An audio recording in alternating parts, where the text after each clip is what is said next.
If professional race teams want to test for setups and data for a temporary street circuit, what to do?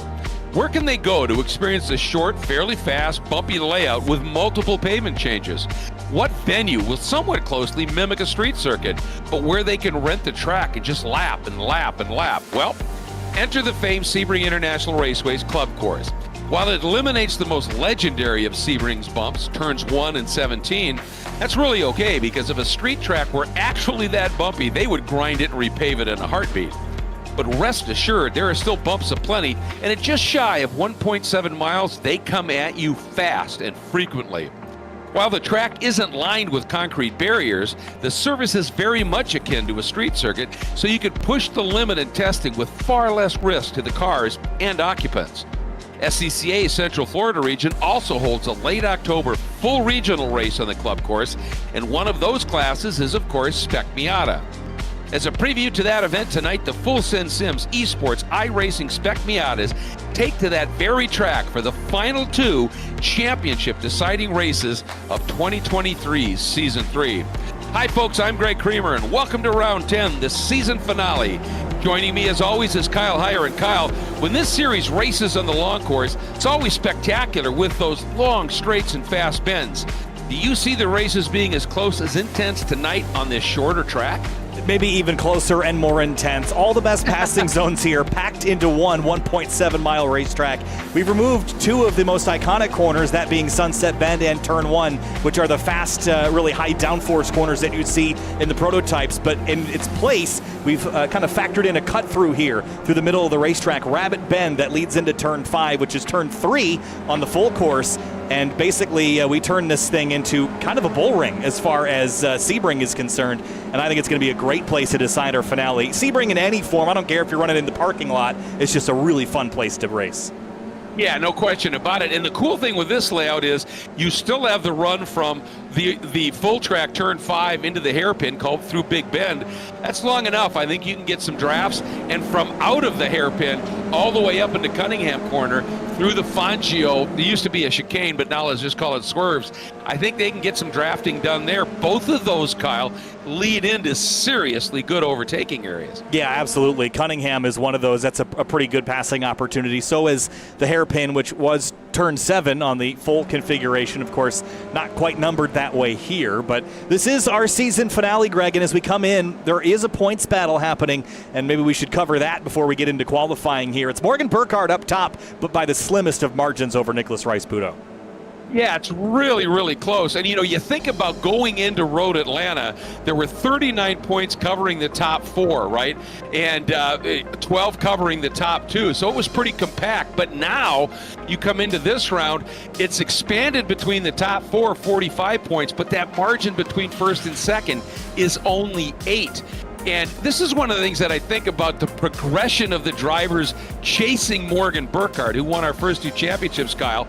You think of Nicholas Rice-Puto. Season 1, he was 4th in the points, 159 behind Morgan.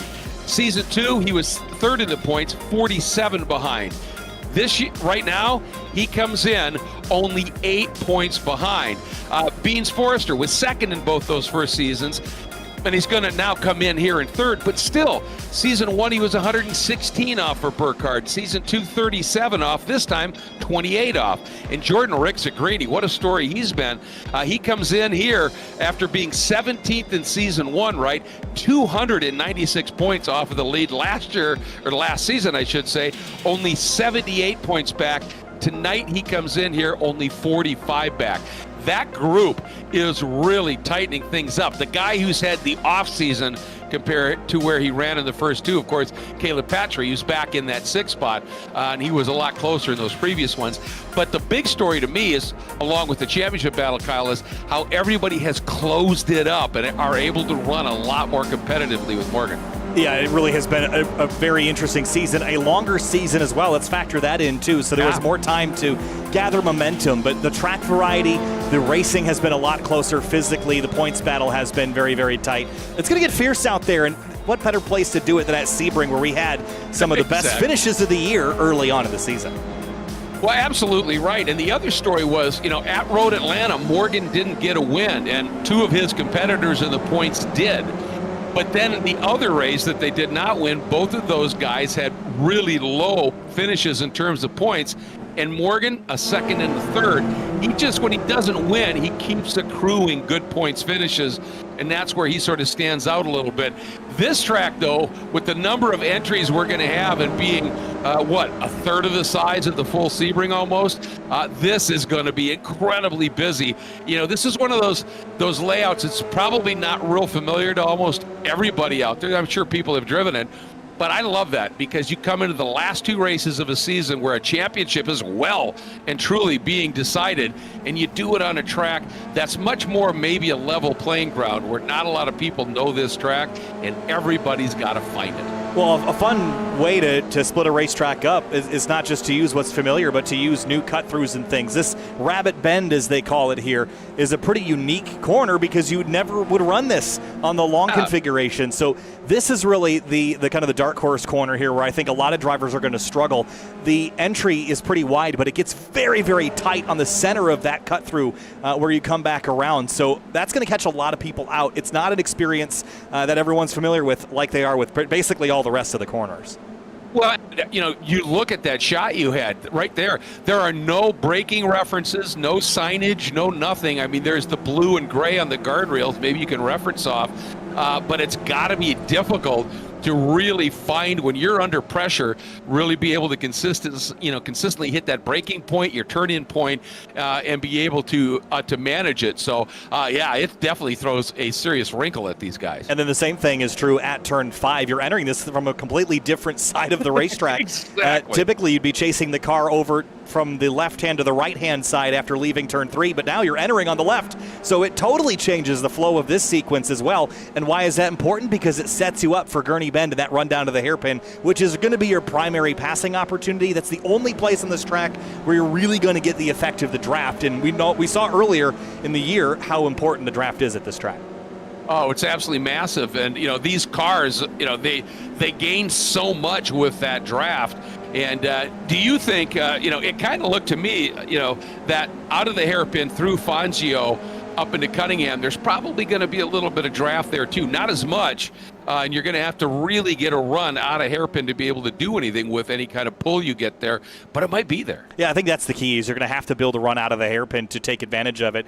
If you mess up that exit, you just don't have enough time to recover from it. Unlike Road Atlanta last week, where you could make a mistake leaving turn 7 and the draft would bring you right back to the car ahead. Not necessarily true there, but it is, again, the draft, the great equalizer. Jordan Rick Segrini in the number 108, currently third and just a 10th behind Morgan Burkhardt. That's how close it is at the top right now. Look at the top 10 drivers all in the 1:18, 1 minute 18 second bracket there, Greg. That's incredible. Really, really tight. And, you know, that happens a lot when you know, the shorter the course, the time's compressed just a little bit. But this is really remarkable. And, you know, we have to settle this issue here because I obviously wasn't at Road Atlanta, but I watched it when I got home. I know now his name is Jordan, middle name Rick Segrini, but is it, and I thought he'd like to have it said, but then I heard a couple people say Jordan Segrini, so I'm going to go with JRS. That sounds a lot like, that kind of sounds like JYS, which is not a bad thing to reference, right? I think JRS is a cool sounding name, but I've been throwing it in there. That was the request I had, so I know that that Jordan's mom is watching tonight, which is awesome. It's just really cool to have the full family involved here. So, well, it was kind of funny, Kyle. At the runoffs on the entry list, it actually said Jordan Rick Segrini. Yeah, it split it, and I was going, this might be a typo, guys. And then some people were going, I don't think so. That's how it was on the entry list. So, you know, I'm glad we're going to settle that debate and get his name right. And if we have to initialize it just because it sounds cool, okay. Yeah, the explanation I had was that Segrini is the family racing name, but of course Jordan likes to have it all set as one, so that's why he combined it so that it would show up. If you split names, especially here in iRacing, and this is true of any entry list, it was true in GR Cup as well on the Toyota GR Cup North America side. If you split the middle and last name up, you usually only get the first and last name, so that's why he combined them to get them all said together. But nice. that was what was explained to me. but I'm usually wrong about most things. So we'll, it's good to have a little bit of humility. Yeah. So, of course, yeah, it is. The other aspect, and you've been, showing a couple shots of it, is the very unique, and I know that's kind of redundant, but the main straight here, it's really right there. I mean, it's really short. And to our best knowledge, you were saying right about there would maybe be the finish line, right? Yeah, so again, this track doesn't have a painted start-finish line here in iRacing. I'm not sure if that's consistent with real world or not, but on the very left-hand side of the screen, if you follow the right-hand green flag marker on the ticker straight down, you'll see a figure standing there. That's the flagman, and my assumption is directly across from him is where the start-finish line is, which would put that start-finish line roughly around where the curb right here that Schmidt is passing starts. So the curb in the foreground, right where that begins, is my assumption of where the actual timing line is, and that's generally my understanding. Now, if we ride on board with somebody here, let's ride on board with someone that's approaching it. Maybe we can get some understanding of roughly where it changes over. I just got to find a car that's getting near it. And that big open expanse before it is actually pit in as well. That's correct. So lots of little things are different. And where you come out of the pits is kind of a sketchy deal because you blend right in to people going through Collier that might be swinging out a little bit. You can see where that pit exit is. Yeah, the pit exit's got curbing too, so I wonder if you can run that as a layout. Oh, that's interesting. It's almost like Paul Ricard. You can run 500 different layouts in the center of this place. Oh my goodness, bounding over it. I love it. Yeah. That's funny. All right, well, checkered flag here. It's Morgan Burkhardt and Nicholas Rice-Sputo on the front row. Jordan Rick Segrini and Beans Forster in row number 2. We'll get to our starting lineup here momentarily, but 2 20-minute races. We've got a special interview in between, though, Greg, but, of course, this is our final race evening of the season, and we have an awards ceremony that will happen on November 7th at the same time that we would typically go live. That's where we will announce our champions and give out all the awards and prizing and things.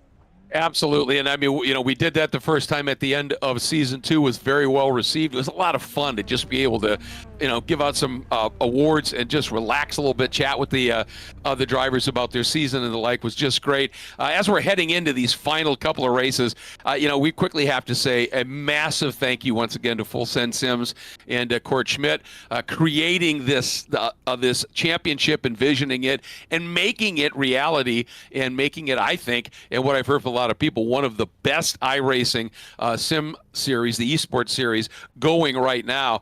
And of course, that comes from a combination of Kurt's real-world experience as a race car driver and his extensive experience building sims, first in the military world, now in the racing world. And as it says, practice makes podium, and that's what he lives for, obviously. And then, 3P Logistics and Final Turn Motorsports have been presenting sponsors with us from the very first a race of season 1, and we have to say a massive thanks to them. The tailored trackside support, race car storage, maintenance, repair, transportation for 3P and owner Frank Rodriguez, and the dyno tuning and the work on the Miata trannies and driver development from licensing to pro of Final Turn and owner Rob Greenwood. And in this season, we were very fortunate to welcome Wine Country Motorsports. They're the racer's resource for helmets, suits, gloves, shoes, seats, harnesses. Absolutely superb. They're now a Full Send Sim, a turnkey custom simulator dealer, so you can go to them. And I guess, I love this. They go, we have the best customer service in the business because we answer the phone when our internet friends don't. So lucky to have all of these. And how about this pedal cam? Yeah, this is Beans Forster that we're riding on board with at the moment. Love this shot, and we'll get some of it tonight.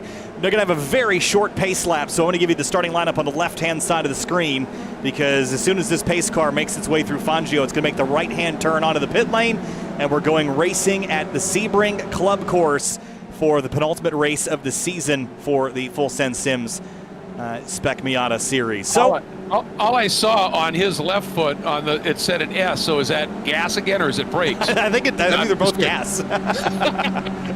All right, here we go. Time to go racing. And waiting for the pace car to be off. And we're going to get the green early, Greg, but we have to wait. There it is. We're underway. Green flag, but we're waiting a little bit so the pace car can clear. Now we had that speed up into Cunningham Corner, a diabolical corner on its own, but usually you don't have a pack of cars that are this jammed together going through. So far, Kyle, so good. And Morgan into the lead, Rice-Puto slotting into second, and that was a really nice start there by Beans Forrester, jumping up into third, running a little different graphics package, and then Camden Hibbett up on the outside of Rick Segrini. Oh, and a touch there. That was, it looked like Piatek and Patry having a little bit of a smooch. And it's going to get very tight on exit here. It's a really narrow corner exit. Very easy to find yourself off track, but it was actually a pretty orderly start considering how late the green flies. Now, the reason why we had to kind of wait on the initial launch is that if you pass the pace car before you get to the timing line, you all get a penalty, so they had to wait for that to happen. There's some trouble, though. One car turned around at Seth Spolman in the 042 and Christian Rice-Puto in the 19. They've gone around for a spin. Yeah, and there looks like a little bit of damage to Christian's car. It looks like there was a third car involved, too, and right middle of the pack. So amazing job of a lot of drivers there to avoid contact. Looked like Christian Rice-Puto's car may be damaged. Oh, Skip Brock has run wide, and there's some more cars scattering about leaving the hairpin. Let's get a quick look here at what happened. Big dive on the 32. Oh. That was the 33 car of Noah Rosser that sent Skip Brock for a ride. Yeah, he almost went over, didn't he? So back to this battle right now. Ooh, and a bump and go right there. Piatek right on another bump. Boy, these guys are absolutely going crazy here in this scrap here. And is that Jack Murchison in the 25, I think, is one of those cars going at it as we go back up to this front queue. And these guys are racy early. And Morgan might be looking in his mirror, grinning just a little bit, but he's not really able to leave them as yet, is he? No, it's getting very physical here, and I think that's going to be the nature of the racing tonight, is how tight it is. While this track normally feels very open, when you constrict it down to this club course, it feels very, very small, almost like a British club track in a way. You got to get your elbows out. Yeah, you absolutely have to. And you know, like we said, everything comes at you because it's so short in a hurry.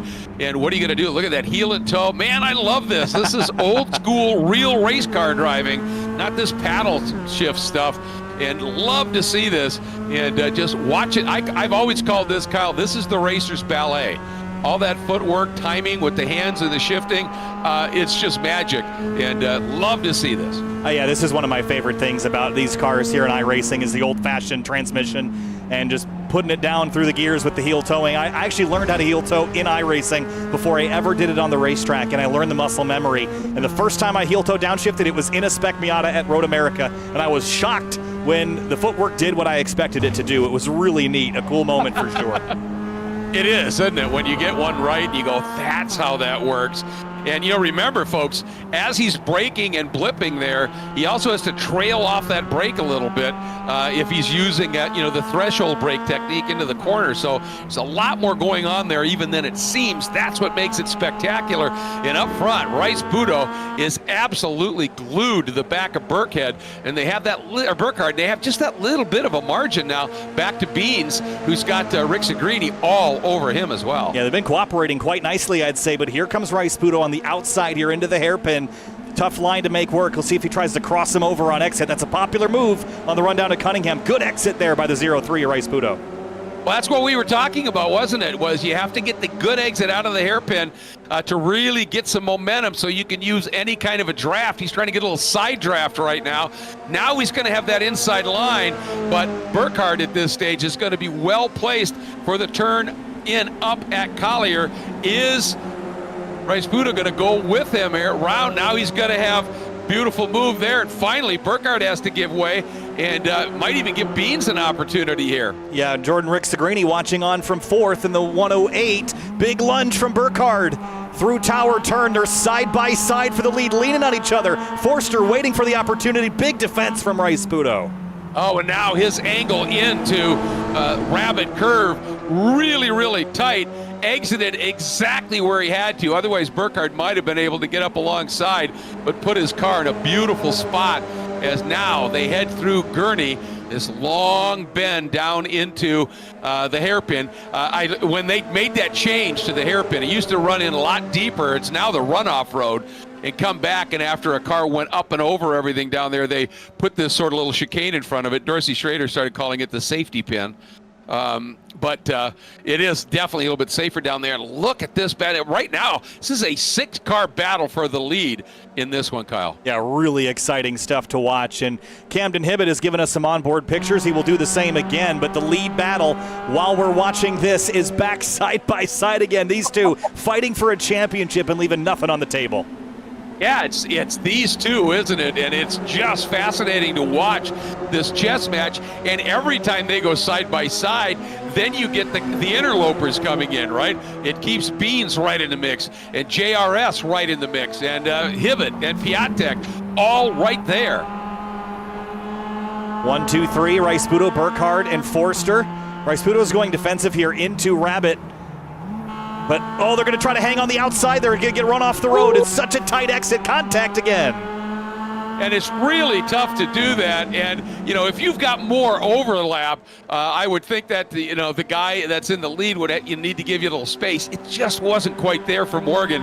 And I think that Nicholas had turned in at full commitment there. And he was going to run to that curb no matter what, just because of his momentum, which is keeping this really interesting here. And Piatek now starting to find some speed, has gone back around on Camden and has wasted no time in getting right on the back of JRS.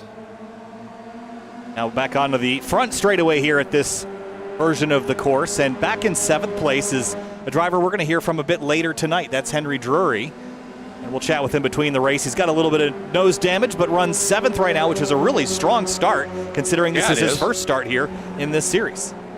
Yeah, really impressive what he's doing. He's a very, very, experienced sim racer as well as real world racer. What a crossover move there. That, I think, was that Jack Murchison again?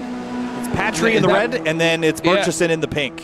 Yeah, Murchison's, both of his numbers have been just smudged right off here by early contacts here, so it's a little tough to tell, but he's right in the I'm not familiar with him, and he's just right there, 7th, 8th this entire race so far. I think what's not helping is that paint scheme is not rotated the right way on the template, so it's all mixed up. That's like what it is. You put the vinyl on backwards. I hear some drama. Yeah, look at it. Yeah. Mike Schmidt in the middle of the road. Bad spot to be. Was that the exit of Rabbit? Yes, it was, and contact, I think, from the 29. Yep, just that little tink, and around he went here. Ooh, that was great avoidance by the next group of cars. And right back into the battle here. Now, Rice-Budo has gotten a bit of distance on Morgan Burkhardt. They went down into 7, very much nose to tail, but Burkhardt laying back just a touch, picking up Forster and Rick Segrini. And, it's interesting here, everybody trying everything they can to keep Burkhardt and Rick Segrini separated and not be able to run in tandem. They are a very effective duo here. So that's part of the mission. And Beans, obviously, he wants to be on the podium. He'd love to win. But he would also, if you're going to have those two guys, Burkhardt and Rick Segrini, running with each other, he would like to see them 3rd and 4th, not 2nd and 3rd. You see how quick that clutch goes in? just the amount of ferocity that they're shifting right now to make sure that they're not losing any speed whatsoever while in neutral for that moment between gears. Did you see Beans just ran? It was maybe 2 feet wide there, and look at the gap it immediately created. So momentum driven literally are these cars, that just that little bobble opened that margin up a little bit. Here comes Burkhardt now to the outside into the hairpin. He's going to try and do the over-under. And again, Rice-Budo put that car exactly where he had to. Did you notice on the trunk of Forrester's car, we've got some faces on the trunk? I know you probably can't make it out quite, Greg, but that's you and I plastered on the trunk of that car. Seriously? I'll have to get a close-up of that a little bit later tonight. Oh, look at this now. Burkhardt trying to pin the outside. And make that work. Piatek. They both got crossed out. Yeah, Piatek, and that allowed Forster right there. Look at this now. Piatek has 2 cars trying to drop by him, and Rick Segrini's going to really lose out in that exchange. He did. 2 spots down, up 1 for Piatek and Hibbett apiece. Rice-Budo, Burkhardt still nose to tail. Morgan popped out of line. Actually, this corner's been a pretty tricky one to make a pass in just because running side by side on entry or exit is proving to be pretty challenging. Yeah, there's just nowhere to go. And the other thing is, it doesn't necessarily look at when you first eyeball it, but if you run wide there's not much room to the curb or the barrier there on the exit. So if you really overshoot that, you're going to wad it up. So you've got to really make whatever attempt you're going to make down into Rabbit Curve really specific. And Morgan getting a nice run through Gurney. He's nosing ahead. This is going to be an outbreaking duel down into the hairpin. Rice Pudo gets in, but he gets in hot. There's a little graze for an instant there. It looked like Beans Forster might be able to do something. And now Burkhardt going to try and come up the inside. He had that little bit of speed, and there's another little touch here. Yeah, this is a battle for the championship. Gloves are off early. Down to the braking zone for turn 1, and Morgan Burkhardt back to the lead. Forster side by side with Rice Pudo. I think the way it works out is if Rice Pudo were to beat Burkhardt in both races, he would walk away the champion. Oh, this is so tight here. Piatek on the outside. Yeah, and then Hibbett trying to take advantage of that little bit of a gap, diving down to the inside. Look out. For a minute. Oh, Rice Pudo got turned, but he saved it. That was a great save, and Piatek got loosened up a little bit as well, and Hibbett now shoots through into 4th. Man, this place, I'll tell you what, I wouldn't expect it to race that much more exciting than the full course. I mentioned in the intro, I thought it would be maybe a bit more rough and tumble, but it has just been elbows out and just taking swings at each other tonight. Yeah, and right now, Rice Pudo's got to be thinking, all right, who does Beans want to win this championship? Because if Beans is in Morgan's camp, he's not going to be all that aggressive toward the front. If Beans is in Rice Pudo's camp, he should work with him and just keep pushing him forward, because Burkhardt had opened up a little bit of a gap. It was up to almost a quarter of a second, but that's now dwindling in a hurry, Kyle. Yeah, not a gap for very long. Yeah, exactly. It's going to get right back to it. We still have almost half this race left to go as well, so that's, 7-8 minutes worth, which is almost half the race. Yeah, this has just been extraordinary, hasn't it? Forster got a bit behind in the steering, but they are not letting Burkhardt get away, and that's perhaps the most surprising thing of all, is that Morgan Burkhardt has been able to drive away from drivers on tracks with straightaways, and this is one that doesn't have a lot of straight, and he has had a hard time getting away, and maybe it's that unfamiliarity for everybody in the field that's equalizing everyone tonight.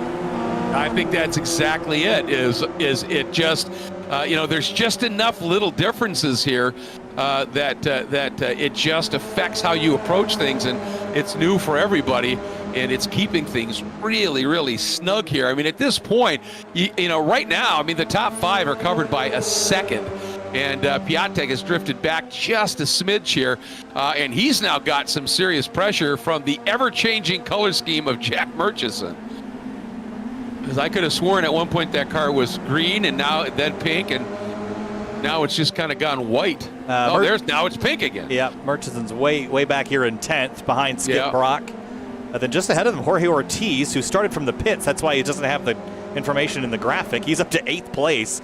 And I'll tell you, Greg, on the timing screen, not sure if you've got pit information. By the way, battle for the lead again as Burkhardt comes down the inside. But about half the field has made a trip down pit lane at some point or another tonight. So it's been rough enough that people have had to come get some repairs.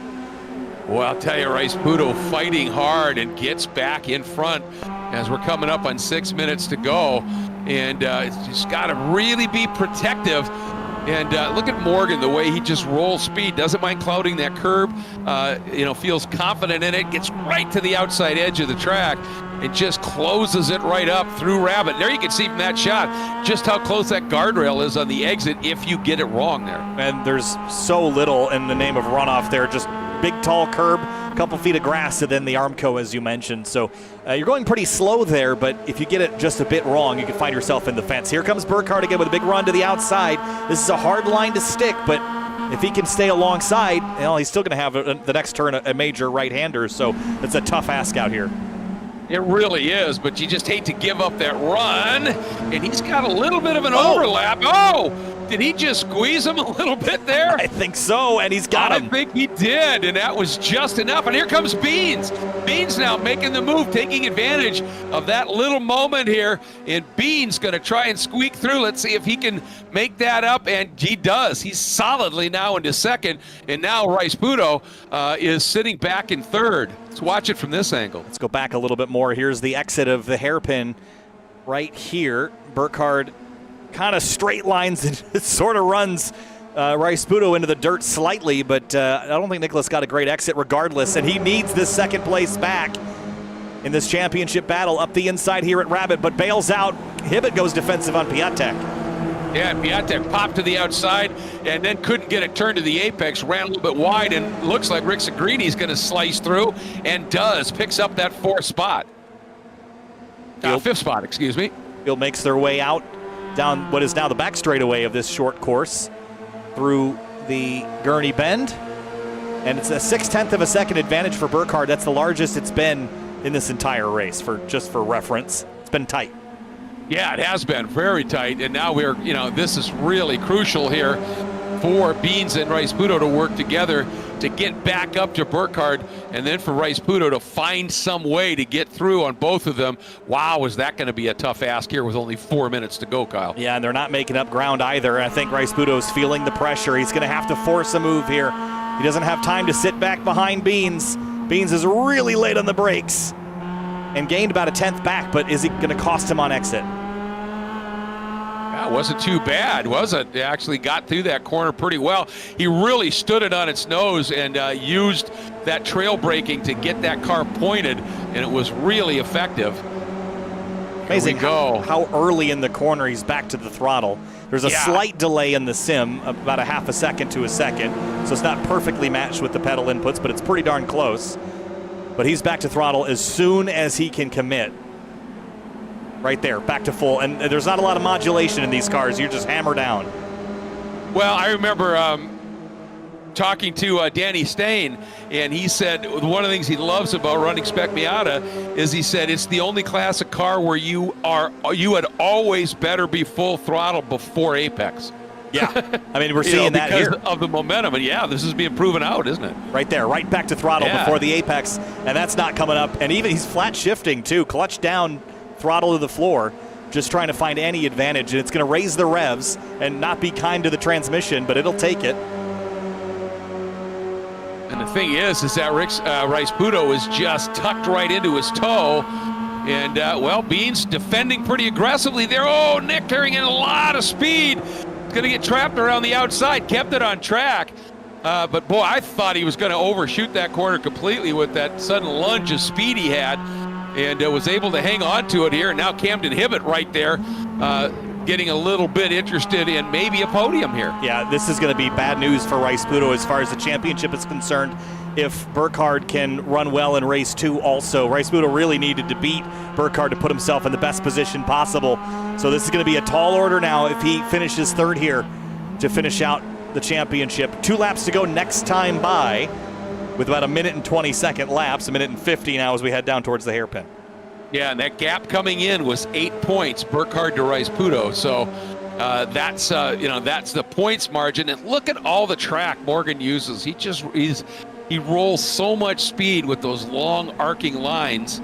And right now, there's just been no answer. Beans has not been able to close up, but we've watched how hard he's just trying to get the throttle. And sometimes you try and hustle the car and you actually slow down because you got all those little moments when the car is skipping sideways, sliding, and literally robbing a little bit of speed through friction.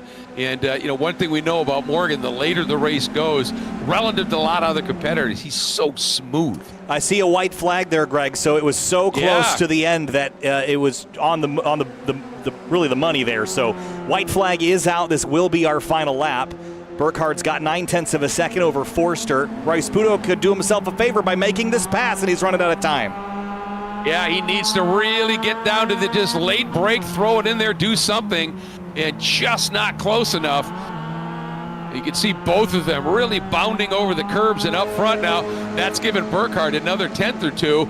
They are going so hard at it. And for Morgan Burkhardt, after coming off of Road Atlanta with no wins and in the closest championship battle he's had of these 3 seasons, he is responding beautifully. And Rice Pudo, right now, he's going to be absolutely ruining that moment when Beans was able to sneak through on it, because up until then, it looked like Nicholas was easily able to stay right with Burkhardt. Well, here's a crossover. He has to get it done if he wants second place. Throttle up. He's got to run. Where do you go with it, though? Checkered flag out front, though, Greg, for Morgan Burkhardt. Here he comes through the first of the 2 Fangio swerves. When he comes through the second one, the checker flag waves, and Morgan Burkhardt, in the first of the 2 final races of the 2023 season, does what he needs to do, defends with a win, and Beans Forster and Nicholas Rice Pudo. The margin between those 2 was 85 one-thousandths at the line. Incredible stuff. That was important points that Rice Pudo just lost there, so it's going to be really challenging for him to come back and beat Burkhardt. It's not impossible, but if Burkhardt has major problems in race 2, that's really the only real scenario where I think the 0-3 can come back to win. But checkered flag on the first race of the night. That was very entertaining, very rough and tumble, though. I don't think we were expecting that level of elbows out, but I'm all for it. It was fun. Oh, it was a blast. And I mean, the time just flew. Like you said, we looked and there was 8 minutes left, and I thought, well, we've got to have at least 10, 12 minutes left. It's just so fun, as you said. But in the end, Morgan, you look at his last lap, Burkhardt, the only one of that top group of 4 that was in the 19s, Kyle, at a 19.8. Rick Segrini in 5th was a 19.81. And everybody else was in the 20s or above. So Burkhardt just smoothed it out at the end, and it paid off for him nicely. Well, we got a couple minutes until our next race starts, and joining us now here in the booth is Henry Drury. Greg, I'll let you take it away here. All right, Henry. First of all, welcome to the Full Send Sims Championship. So great to have you with us here. And in talking to Court Schmidt, you and I had a chance to visit with Court at the actual Petit Le Mans. And you've had a very interesting journey just to get into the world of racing, and one that's ended up being incredibly successful. Can you tell us a little bit about the challenges you faced early that really kind of motivated you to get where you are now? Yeah, absolutely. I mean, well, first of all, thank you for having me. It's a pleasure to be here, and I hope that race 1 was as fun to watch as it was to drive in. It was. I've never raced the NCs in iRacing, and they are an absolute riot. It's so much fun. But yeah, I mean, to cut a very long story short, I followed the very typical path of always wanted to be a racing driver, couldn't afford it, ended up in sim racing. Along the way, I took a bit of a detour when I realized that racing was a bit of an impossible dream. I followed a different passion and ended up becoming a competitive figure skater. So dead set on going to the Olympics, won a few national titles on that journey, that pathway. And then unfortunately I got injured when I was 14 and I injured my spine, which ended that career pretty rapidly.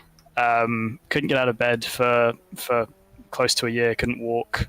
And funnily enough, sim racing kind of became a bit of a motivator and a bit of a savior for me, in that it was something I could compete in, something that gave me a little bit of that competitive fire that I used to have when I was skating.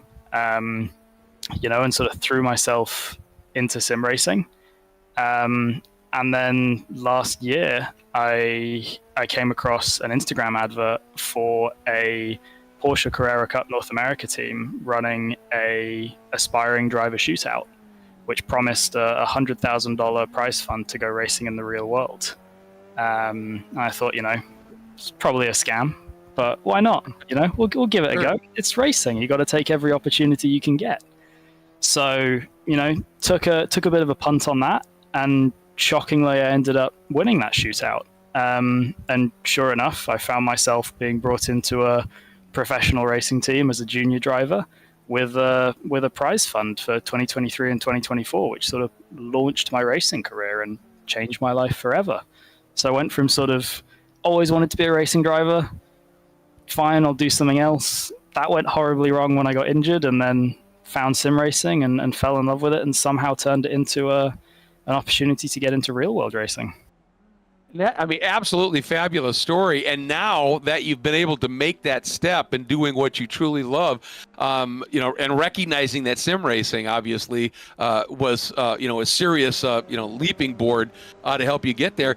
It seems like you've decided to combine both real world and sim and give back to some people. You've got this new series that's running that'll be starting in our off season, for this championship, with a real opportunity for drivers, maybe some that are running in the Full Send Sim series, to get the same kind of break you got. Tell us about that.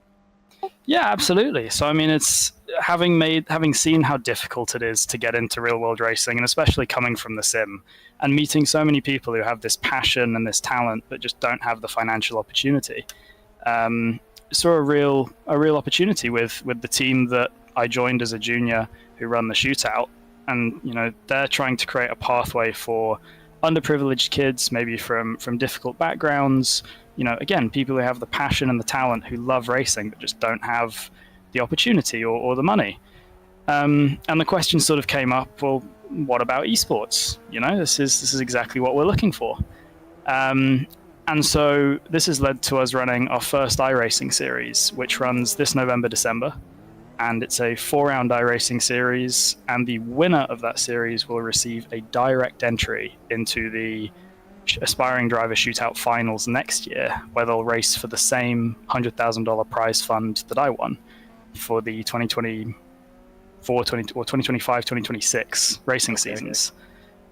There is a twist, though, because what's special about this series is that it's sort of built out of my frustrations with sim racing. So I wanted to get rid of hot lapping, get rid of months of setup work. So car and track combinations are completely random, and they're announced 1 hour before the race. And then we're also going to throw challenges at you through setups, through other secrets, which I'm not allowed to share. But it means a completely level playing field, no matter how much time you have, no matter whether you have full-time job, school, family, etc.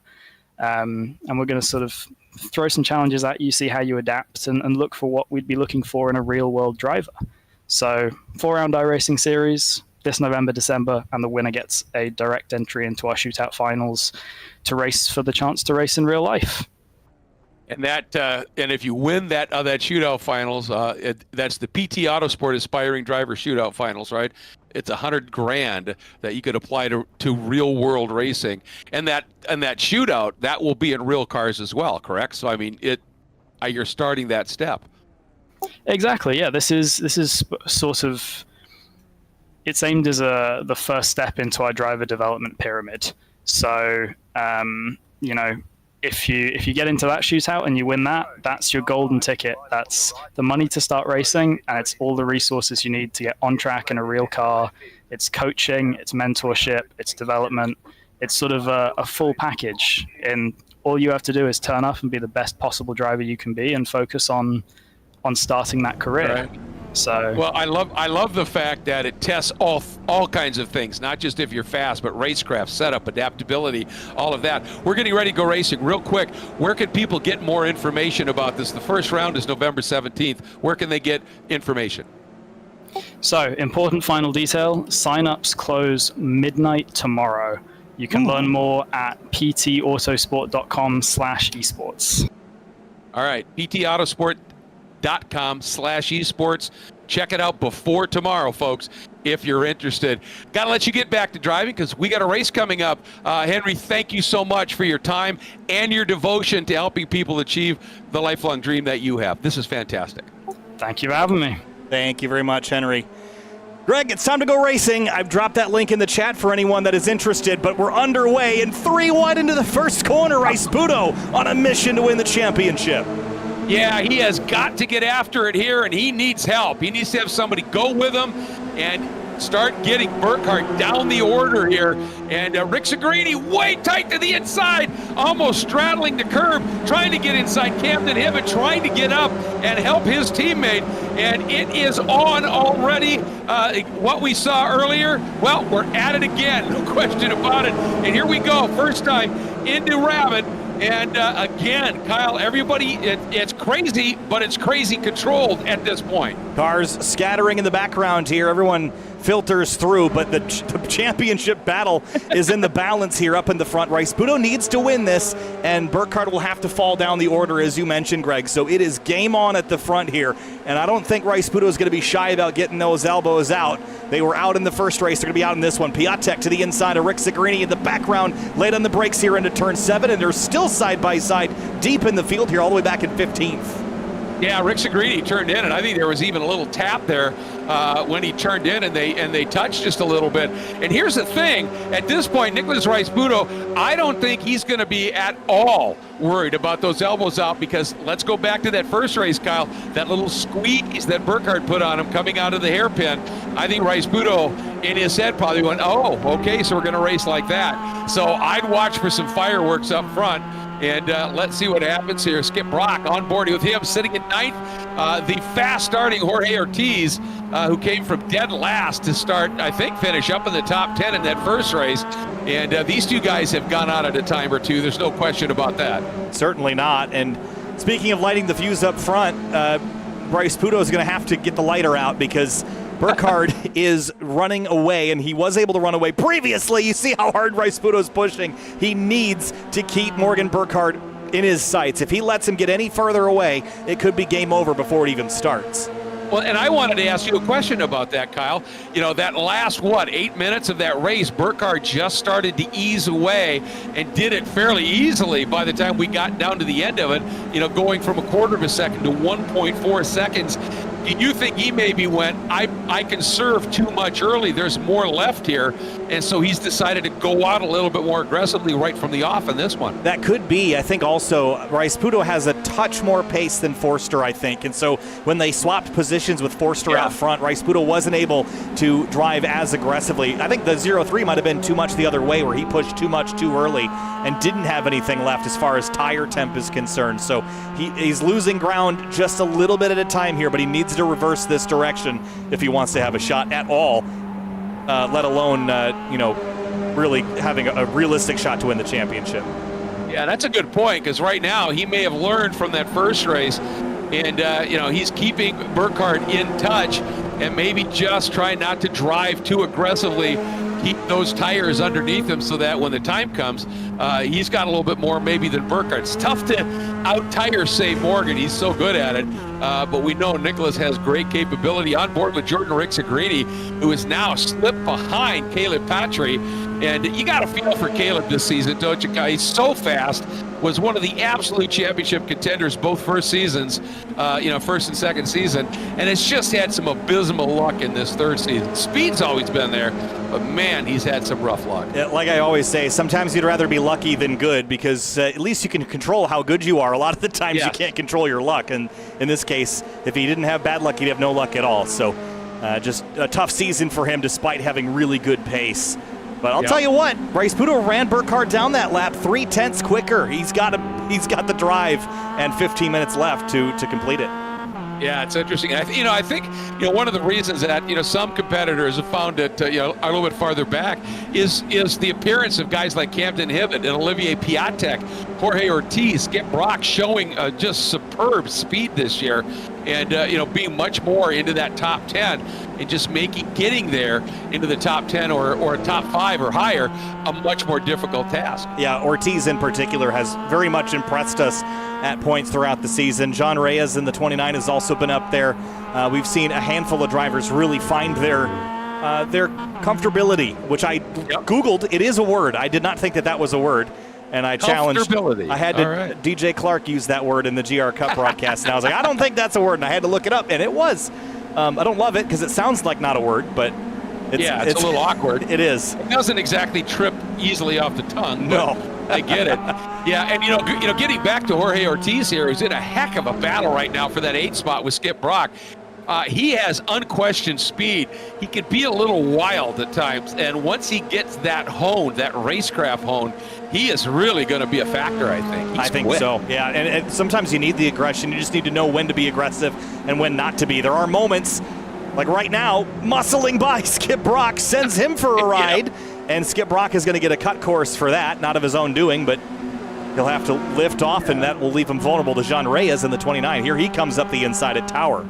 That's a shame because that was not of Skip's doing. He got forced wide, but and he goes off again. I think he's probably, he may have some sort of damage there. But anyway, up front here, it is Burkhardt at this stage. But yeah, watching these guys, just the speed that they have, and as they get more and more experienced, they're going to really be a joy to watch come forward a little bit here. Jean Reyes, as you talked about, Jordan Butler has been quick this season at times as well. Bryce Budo has caught Morgan Burkhardt. There, isn't he? Yeah. From 0.6 of a second back. A little awkward there for Camden Hibbett, bit of a bobble. Yes. But yeah. $5 per bump, but I think Bryce Budo's about to get rich. I think that's a distinct possibility. Yep, there's going to be some bump mining going on here as we head into Cunningham Corner. One of the things you love about Sebring, European tracks have a lot of names for corners. Not so many of the U.S. ones, but this one, Cunningham, Collier, Gurney, Fangio. God, you just love this place. On the long course, Jean de Bien, Bishop, Ullman. It's just incredible here. But yeah, Bryce Budo really flowing some speed here. And that little moment, it's just incredible. That little moment when Hibbett ran wide down at the hairpin has created a pretty healthy gap right now of almost 0.8 of a second to Beans Forster. So those three guys right now are kind of out on their own. See if Forster still flat shifting. Indeed he is. Just trying to keep as much rev in the car as possible. Now, in the real car, you probably wouldn't be able to get away with this for very long because you damage the transmission, but basically just keeping the throttle down. Every time he shifts, it's going to bring the revs up while he's putting the car into gear so that when he lifts the clutch out, the engine's already spinning at 8,000 RPM versus when you lift off the gas and put the car into gear, it's going to drop to the revs of the next gear. So it might only help you 100th or 2 of a second a lap, but it's in the sim when you don't have to replace the transmission every race, you might as well. Absolutely, and when we're seeing margins in that first race. In qualifying, for instance, there was that little gap from Burkhardt to the field, but then all the way down to 10th, the margin between each car was in the thousands. So if you could pick up half a tenth through that, that could be 2-3 positions here. So yep. And the heel toe downshifting, why bother with that? Well, because just like the real world, if you don't rev match that downshift when you release the clutch, it'll bring a lot of driveline vibration, a big shock to the drivetrain when you massively change the revs in comparison to the wheel speed. So the rev match is necessary, and obviously not like driving on the road, you need to be braking and downshifting at the same time. So that's where you get that 3-pedal downshift, which is just such a cool thing to watch. It's one of my favorite parts of watching racing from really up until the 2010s when sequential and paddle shifted transmissions got popular. Yeah, absolutely, and it's just artwork to me. That's what makes it really intriguing here. And there's a little traffic that's coming up, could come into play here, right up there. Here we've still got over half the race to go, and they have some traffic coming up, so we'll see how that plays out. And you can see that little gap, the top three, Burkhardt, Bryce Budo, Forster, then that slight gap back to Hibbett, although he is running pretty quick, closing it down a little bit, bringing Piatek with him. Then a big gap now to Rick Segrini. Yeah, that's the 89 of Jim Friedhofer, who is the only car back here. So I'd imagine that Jim will probably give way to the leaders, but that's not an expectation. That's just a gentlemanly thing to do. We'll see what happens here at the front. Halfway down, halfway to go, 10 minutes left in this championship race. Here we go. That awkward, unusual, unknown turn through what they call Rabbit Curve. And now that weird line into turn 3-4, now through 5, and heading into Gurney. Boy, they might be catching him right when they get to the braking zone down in the hairpin. Maybe not. Maybe he's got just enough ahead here that they'll get him on the run up to Cunningham. Let's see what Bryce Budo can do on the run down here into 7. He was all on top of Burkhardt for a couple of laps. He seems to be fading just a touch now. Big push through the center of 7. Couldn't get back to throttle and commit to it, and it's going to cost him a bit of speed. Still within striking distance, but if he wants that lead, and he needs, again, if he wins and Burkhardt finishes 2nd, it's not enough. He needs Burkhardt to be probably 6th or worse at least to make this a real effort here. after that win by Burkhardt in the first of the races tonight, that really was a huge step for Morgan for the very reasons you just talked about. But we know what kind of a racer Morgan is, and he wants to win his third straight Full Send Sims title with a win. He doesn't want to back into it, so to speak. But Bryce Pudo is absolutely not going to be remotely accommodating on that if he gets an opportunity. Oh, that Forster trapped a little bit wide there, and that gives, well, you can see right there, that margin between Bryce Pudo and Hibbett didn't change. It was Forster having to go around the outside of Friedhofer, and now he's closer to Camden than he was to Bryce Pudo. And Friedhofer did about as much as he could. He went off the track 4 tires to the inside, but I think Forster wasn't expecting him to give him that much space, so he'd already committed to taking a center line through that corner. Didn't really need to, but you have to make a decision. Do I risk it or do I not? And he chose the safer option there. Well, and as we're now down to about 8 minutes to go, in a way, and I wouldn't put it past Beans to be able to run these guys down, but it's the two guys going for the title running 1-2 right now. It's mano a mano, and that's what it's about here. And there's Murchison, and going door to door with Spencer Conrad there. And they seem to have found each other a couple of times today. Yeah, wow, that Murchison livery, it's got the wireframe on, which is the way that you see the 3D model in the 2D space. That paint is a mess, but here comes Conrad up the inside, and to Cunningham and Jordan Butler following from behind. And then, of course, Court Schmidt. We haven't really talked a lot about Court tonight. Look at the livery. He's got the sim on the side. Is this new colors for the 172? I don't recall seeing that where he actually has the laid-back sim on the side. Yeah, that's cool. Look at that. Taking a swipe at Butler through tower turn. How cool is that? That's pretty cool. He's also got the Greg and Kyle on the rear deck lid there. Oh, jeez. I wish I had a closer up shot. We'll get you one by the end of the night, but that is hilarious. Pretty wild. I wonder what weird mind processes came to that. I've seen a lot of. Oh man, that was a look for Bryce Pudo. It was. I was thinking, is he just going to go for the out deep? Good exit. He did. I think he was trying to get Morgan just to look at his mirror for a second, and Morgan was about 2 feet wider than he normally is off of that curb, and it did get this good run for Bryce Pudo. He's got nowhere to go but to go outside. You knew Morgan was going to protect. But now, what happens at turn in for Cunningham? Whoa. He's got the nose ahead. He turns in. It's going to give him the inside now into Collier. Does he roll enough speed, or is Burkhardt going to have the line into Tower? They're still side by side. Oh boy, here we go, up into Tower, and it's Bryce Pudo working that outside. He's going to try and stay put, and again, Burkhardt just sort of runs all the way to the outside and clears him off.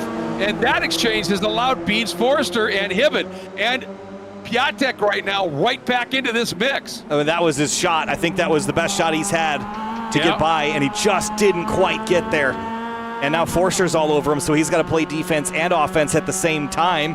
So the mirror is as busy as the windshield in the 0-3 right now. Boy, I'll tell you, Morgan has the gloves off, doesn't he? He is shutting doors and running people wide. It's clear he wants this title. Did Forster get into the back? Yes. He did. Loosened up Bryce Pudo. That could well be the championship. And then contact side by side. It caught out Beans. It got Camden Hibbett as well. And Bryce Pudo, oh my goodness. All comes to a head down here at the hairpin, and there was some dramas. There's the contact to the 0-3. Bryce Pudo runs wide. Hibbett goes for the center there, and the hole just closed. It just closed so fast. Yeah, those two on either side just squeezed, didn't they? Right here, and then that just closes. Boom, boom. Several booms. And done. Yeah, that was violent. So Piatek now sits second. Hibbett third. Yeah. And looks like the 0-3 of Bryce Pudo just hit pit lane to get a fresh vehicle with the fast reset. So that will pull him officially out of the championship hunt in a disappointing way. But, well, all the while, there's Les Chachik and Andrew Gilliland doing battle here. We haven't really hopped on board with Gilliland yet. Fiercely fighting that number 91, the blue car here. And yes, he is that young. And He is often knocking on the door. We've seen him this season up into the top 10. Really, really quick young lad here. What a future he's got here. And just love watching him run. And, you know, his age, and just watching him just smooth as could be with the heel and toe and the downshifts. It's really, really cool to watch here. Yeah, it's the shifting, upshifting even. Just listen to the revs here on the down. Nicely done. Yep, crisp. And What a run! He's got a really good run on How did he get a run through there? It was such a good run, Kyle. He was so close he couldn't do anything with it. Right. I also love watching his right arm. He's got a H-pattern shifter. Now, you can shift these cars with just paddles or sequential because iRacing doesn't force you to have an H-pattern gearbox, but he's got one. So he's actually rowing through the gears, which is also really cool. You have to do the footwork no matter what, but your shifting tools are kind of up to you. But he's got the H-pattern box on the right. I'm watching that right hand go to work. Oh, look at this move. He just rolled speed, dove to the inside, and got through now on Chacek, and that's going to put him up into 15th. Nicely done. Gilliland up to P15. And oh, but here comes Chacek, late dive, and Gilliland, I don't know if he thought I better give him room or if he just overshot the corner.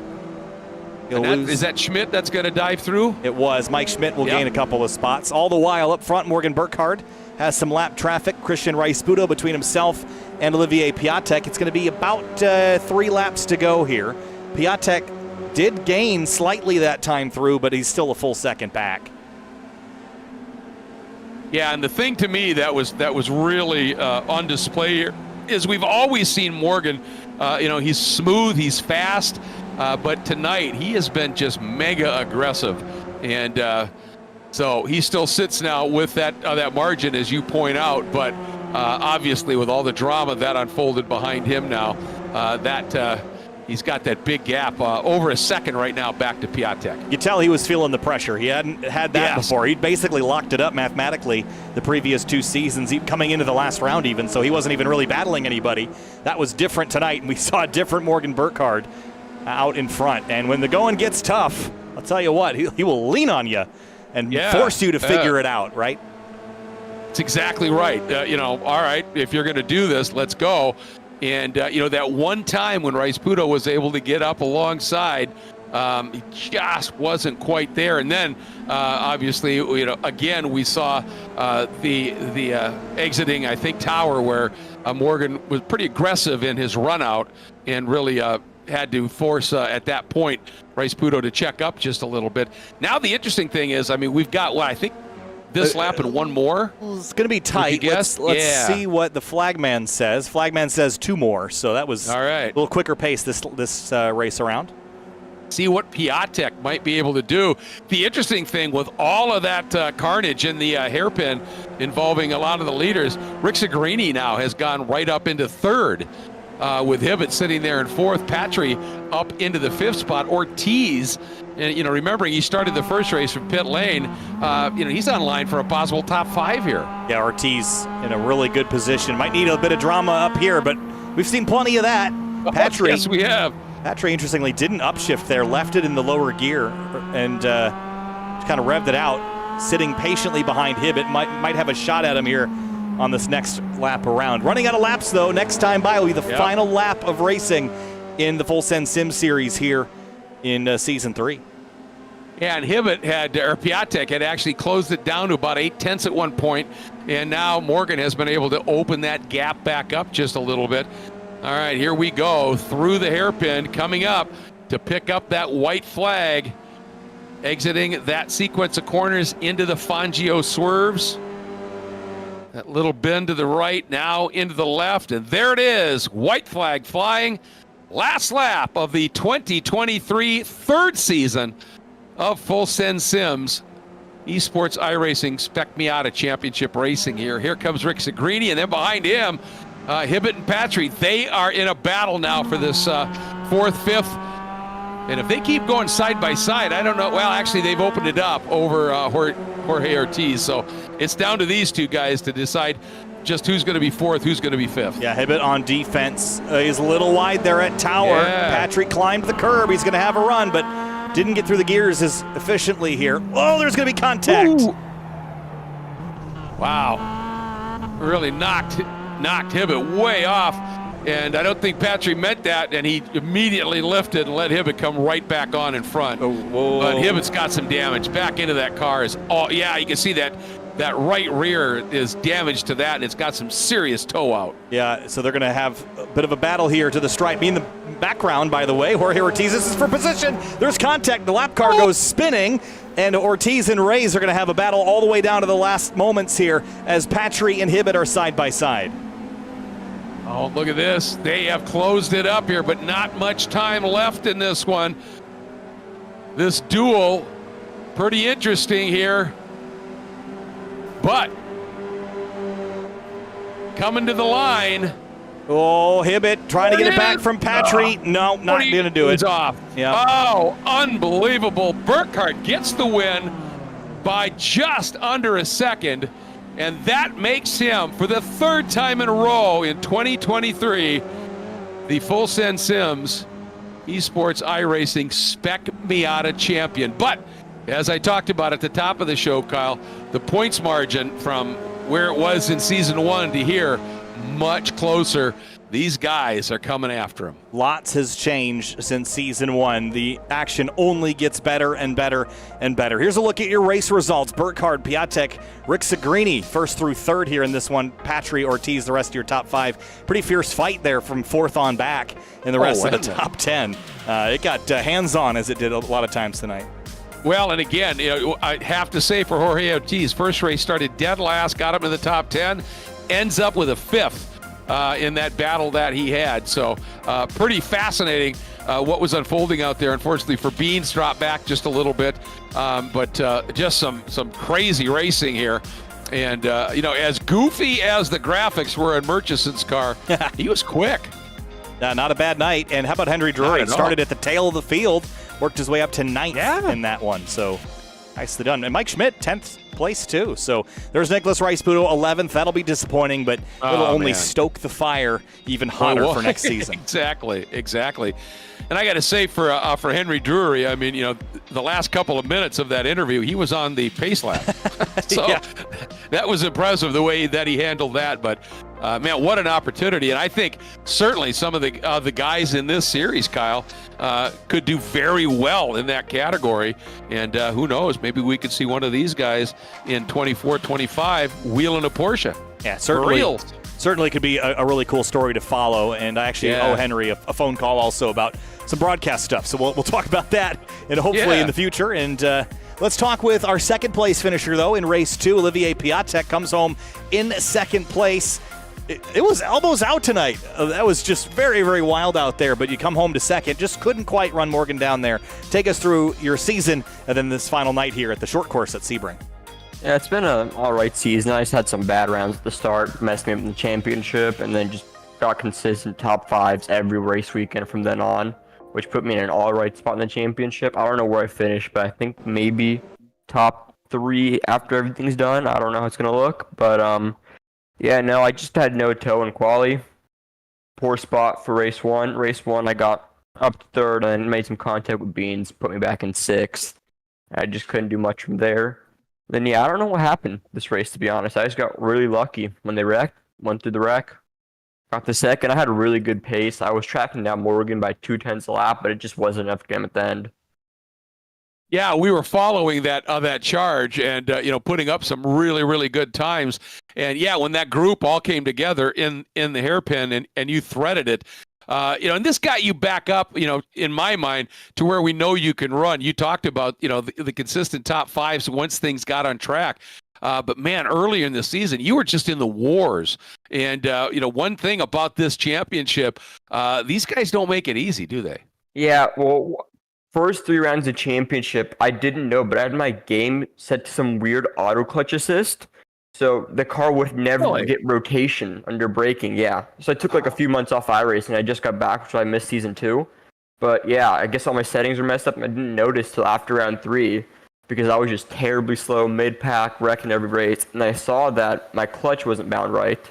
So the game was auto-clutching for me, and I wouldn't get any rotation in the car. So I think that was huge because after that, I just started putting down P5, top 5 every single weekend from then on. Yeah, you did. Yeah, great consistency. And yeah, as you say, you still came in here top 5 in the points. So once you got things going, you were a points earning machine. Not sure where you're going to end up here. You weren't too far out of that top 4, maybe even the top 3 here. I think I'm top 5, top 3. I don't know how the hardware points work because I think you can't win the same thing over and over again. So I might get top 3 in hardware. So. Yeah, I think that's a very good possibility because some of the guys up front certainly can't. So all in all, a great finish to a season that you really got it together and came on strong, and can't wait to see what you do now that you got everything figured out from the off next year, man. Try and win that championship. Damn betting. All right. Thanks. Thank you. Appreciate it. We're going to move on now to Jordan Rick Segrini, who had a couple of podiums tonight and managed to grab 3rd in race number 2 after finishing 5th in race 1. Jordan, tonight, as we were talking to Olivier, pretty rough and tumble out there, elbows out, but you got a podium there and your teammate up on top in both races. Oh, yeah, definitely felt like my car must have been different livery tonight in the shape of a pinball out there because definitely was getting roughed around out there, but it was all good fun. I don't think anybody meant anything bad by it, and we all kind of sorted itself out. I don't know what happened in the last race. I was pretty far back. I come around turn 7, there was cars scattered everywhere, so luckily got to take advantage of that to come talk to you guys, but big congrats to my teammate Morgan on clinching a 3-peat. That's pretty big. That is very big, but we talked at the top of the show. I did a little looking back on things here, and when you look where you were, how many points you were back of the champion in the first season, well over 200. The second season, Jordan, you were 78 back at the end of the year. You came in here only 45 back. So your progress in these 3 seasons has been absolutely spectacular. And I know you got caught up in some traffic and, weren't quite where you wanted. But, at Road Atlanta, getting a win, just a remarkable, 3 seasons for you here. And your progress just continues to be massively impressive, bud. Thank you, Greg. I truly do appreciate that from you guys. And it's always a blast coming here to drive with all these guys. You can always count on it being a good battle and some good announcing from the guys up in the booth. Well, we sure appreciate hearing that. Jordan, great season. Can't wait to see what you do next year. Thank you. I appreciate it. See you guys back. We'll see you. Talk now with Nicholas Rice-Sputo, who is battling for a championship, and it didn't quite work out tonight. Pretty physical up at the front. A couple opportunities to steal the lead away. None of them quite stuck. Take us through your races tonight. Could you do anything different? Not really. I really tried. I knew that Beans and Morgan were going to work together, so I was on an 8X, so if I would have hit someone else, it would have been a drive-through anyway, so there's really nothing else I could have done. I was really trying, but... Well, I got to ask, Nicholas, obviously I would think your competitors probably are aware of that, and it looked like Morgan raced you a lot more, I hate to say rough, but aggressive. I mean, that one time when he just sort of squeezed you right off the inside, exiting the hairpin, and another time out of tower when he ran wide, it just looked like, maybe he was daring you to do exactly what you were just talking about, and do something that would get you bumped out. It just seemed like the aggressiveness from Morgan and the field, but Morgan was just up this time. What was your take? I was equally aggressive, I would say, when I was. Were you? In the lead. Okay. When I was in the lead, I mean, not as blatant, but I, if he's gonna push me off, if he hits me, then I'm going through a drive-through anyway. So that's why I couldn't really race him quite as hard. But right. Well, we hate that you were handcuffed like that, but man, for as long as you could, you kept it so interesting in both of these races, giving him everything. And then obviously, that bump by Beans looked like he just maybe missed a shift coming into the hairpin. And that just kind of turned catastrophic out there. But, man, you gave, such a run. And you were another one that I did a little bit of an analysis on. In season 1, you're about 160 points out of the championship lead. At the end, 47, you came in here 8 points out. So, Nicholas, just an incredible season. I hope you're as proud of yourself as we are of you. And, man, we sure love calling you racing. I appreciate it, guys. It was a really fun season. So I appreciate all the commentating and all the nice words. Oh, you bet. All right. Well earned. We'll see you in a couple of weeks at the awards show. Nicholas, thanks so much. See ya.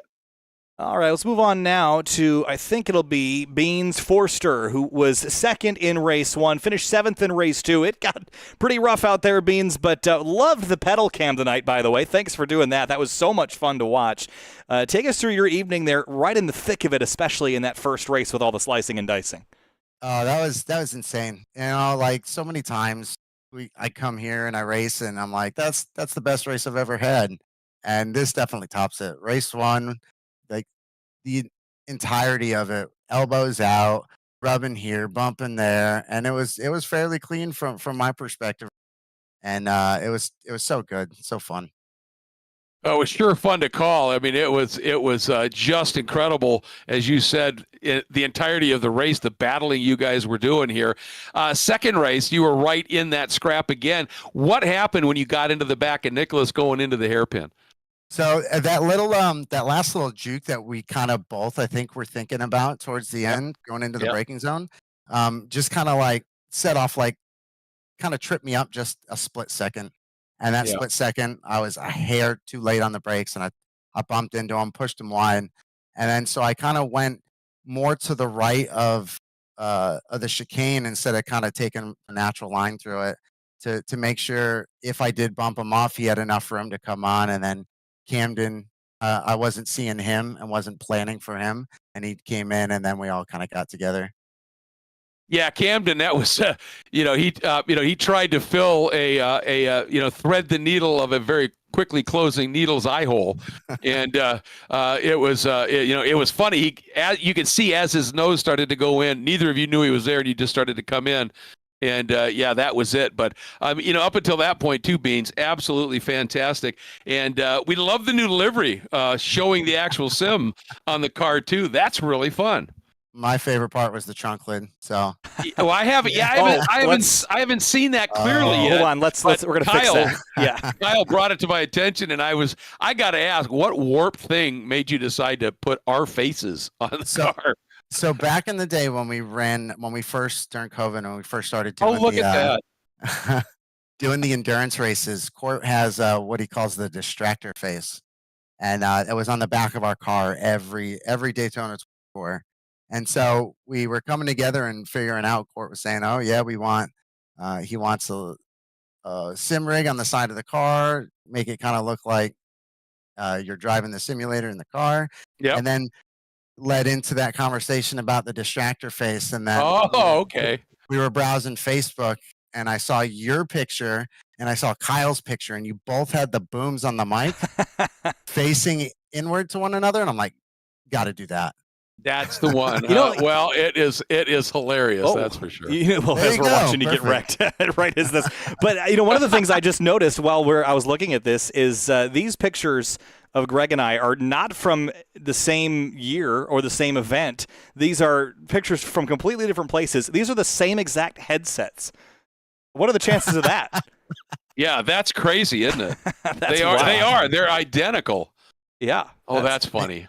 Makes it even more perfect. Yeah. Yeah. Oh, what a howl. Thanks, guys. Yeah, awesome. Glad you guys love it. We like to have some fun here every now and again. Absolutely. Well, this is truly one of the more unique tributes I've ever received. I have to say that. And loving every minute of it. And Beans, as always, love every minute watching you drive. And yeah, the ballet in the foot cam down there was just spectacular, man. It's funny because I used to not do the heel toe. I used to just kind of slam it down in gear, and the instability in some of the lower gears going into some of these turns, I wasn't really comfortable with, and I knew it was slowing me up a bit.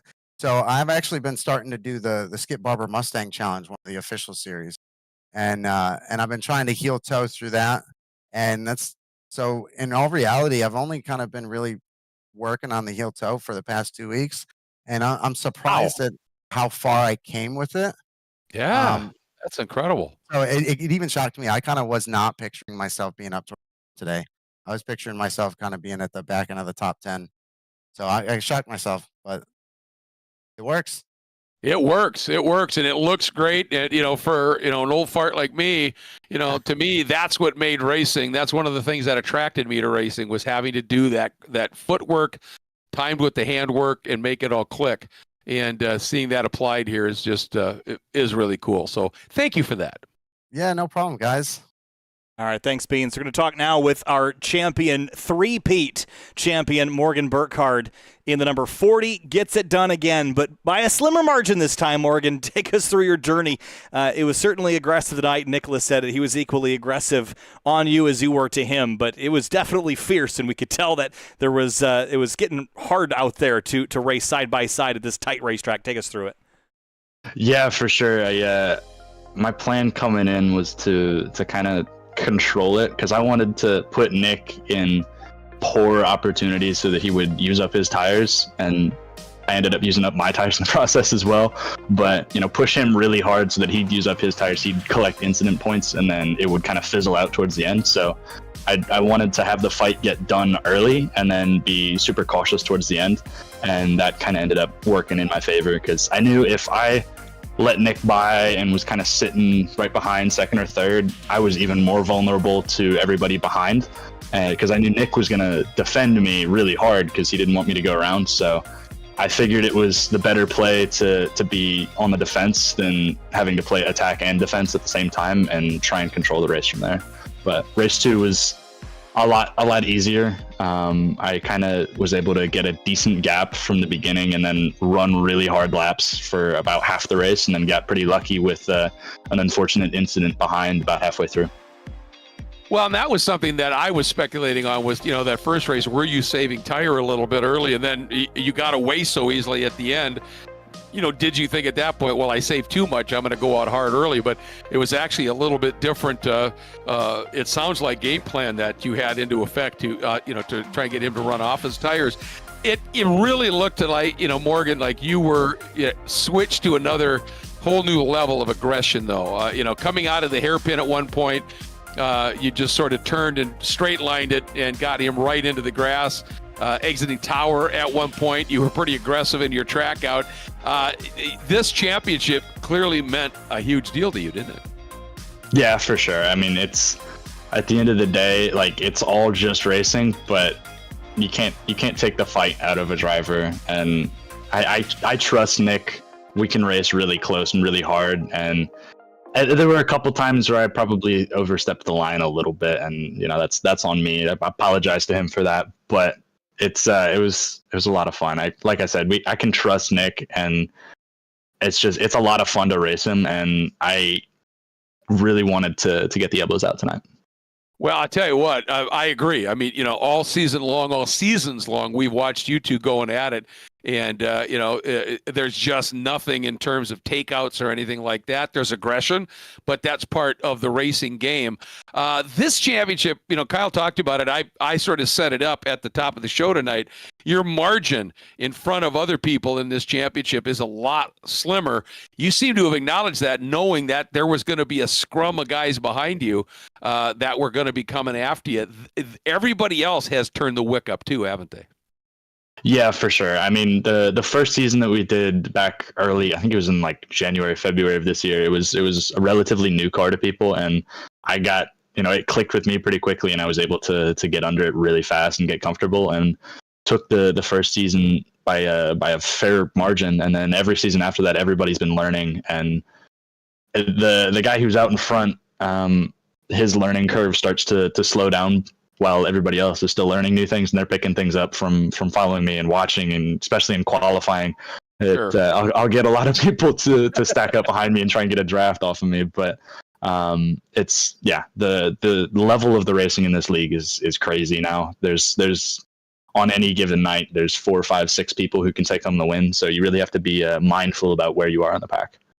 Well, they do say imitation is the greatest form of flattery, and you got a lot of people out there, like you said, trying to go to school off you here.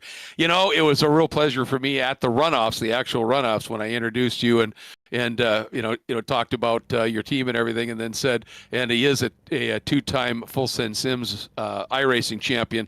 I'm looking forward to the next time I can do that and say 3-time champion. Congratulations, Morgan. Incredible year once again. Thank you very much. I appreciate it. Thanks, Morgan. Congrats. And Greg, with that, about time to wrap things up here. What an exceptional season. Again, it has just been an unbelievable time. But it's time to wrap it up. We've got our awards ceremony in a couple of weeks, November 7th. Same time, same place as you typically would go. So, but a couple weeks to kind of charge up the batteries here. Then we'll give away the prizing and trophies, Greg. But what a phenomenal year. And it's time to wrap it up. It is, and I agree. Just an amazing season. And, I got to tell you, I had no clue, no idea that this track was going to be this exciting. But what a great idea to end it here. I have to, of course, acknowledge Full Send Sims and Court, coming up with the idea for this series, making it happen, and immediately having it become one of the premier ones out there. Practice makes podium. That's what his sims are all about. You practice in them, you'll be on the podium. To Frank and to Rob Greenwood, Frank Rodriguez, they joined up right from the off here with 3P Logistics and Final Turn and have been just remarkable in their support. And they can do so much for you at the real racetrack. So if you're running here and you want to then say, I want to try this racing for real, you'd be hard-pressed to find anybody better than with 3P Logistics and or Final Turn Motorsports. They often work together so you get the best of both worlds. And if you need to get up and get your equipment, Wine Country Motorsports, man, the racer's resource for everything. And they've been doing it for over 30 years. You can also get a Full Send Sims. They're a retailer now for Full Send Sims. They have the largest combined inventory of premium race gear brands in the country. So give that a shot. Remember, this series isn't all races. You could do one-on-one instruction, and you could do Full Send Sims racing schools where they'll get a number of people out there. And do remember that if you or anybody that you know of that would maybe like to sponsor this championship, get a little bit of extra exposure.